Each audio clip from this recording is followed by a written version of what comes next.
നമസ്കാരം, കൊട്ടാരക്കര മീഡിയയിലേക്ക് സ്വാഗതം. മാസങ്ങൾ നീണ്ട കാത്തിരിപ്പിനൊടുവിൽ ബഹിരാകാശ നിലയത്തിൽ നിന്നും സുനിത വില്യംസും ബുച്ച് വിൽമോറും നാളെ പുലർച്ചെയോടെ ഭൂമിയിലേക്ക് മടങ്ങിയെത്തും.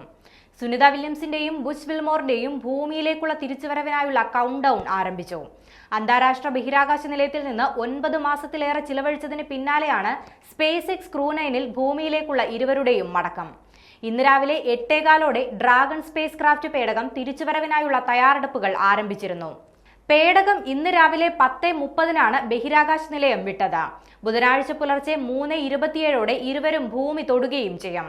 സുനിതയ്ക്കും ബുച്ചനും പുറമെ നിക് ഹേഗ്, അലക്സാണ്ടർ ഗോർബുനോവ് എന്നിവരും മടക്കയാത്രയിൽ ഒപ്പമുണ്ട്.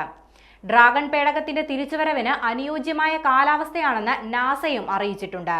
പേടകത്തെ അന്താരാഷ്ട്ര ബഹിരാകാശ നിലയവുമായി ബന്ധപ്പെടുത്തുന്ന കവാടമടയ്ക്കുന്ന ഹാച്ചിംഗ് ക്ലോഷർ ആയിരുന്നു ഒന്നാം ഘട്ടം. അത് പൂർത്തിയായി. 4 പേരും പേടകത്തിൽ പ്രവേശിച്ച ശേഷം 10:25 അൺലോക്കിംഗ് ആരംഭിച്ചു. ശേഷം നിലയവുമായി ബന്ധം വേർപെടുത്തി പേടകം ഭൂമിയിലേക്ക് തിരിച്ചു. ബുധനാഴ്ച പുലർച്ചെയോടെ അറ്റ്ലാന്റിക് സമുദ്രത്തിലോ മെക്സിക്കോ ഉൾക്കടലിലോ ആയിരിക്കും പേടകം പതിക്കുക. കഴിഞ്ഞ ജൂൺ 5-ാം തീയതിയായിരുന്നു ബോയിംഗ് സ്റ്റാർലൈനർ പേടകത്തിൽ ബഹിരാകാശ നിലയത്തിലേക്ക് സുനിതയും ബുച്ചും യാത്ര തിരിച്ചത്. ജൂൺ പകുതിയോടെ തിരികെ എത്താനായിരുന്നു പദ്ധതി. എന്നാൽ ത്രസ്റ്ററുകളുടെ തകരാറുകൾ കാരണം മടക്കയാത്ര അനിശ്ചിതത്വത്തിലാവുകയായിരുന്നു.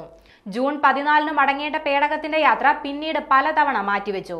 സാങ്കേതിക തകരാറുകൾ പഠിക്കാൻ നാസയ്ക്ക് കൂടുതൽ സമയം ആവശ്യമായി വന്നതാണ് പേടകത്തിന്റെ മടക്കയാത്ര വൈകാൻ കാരണമായത്.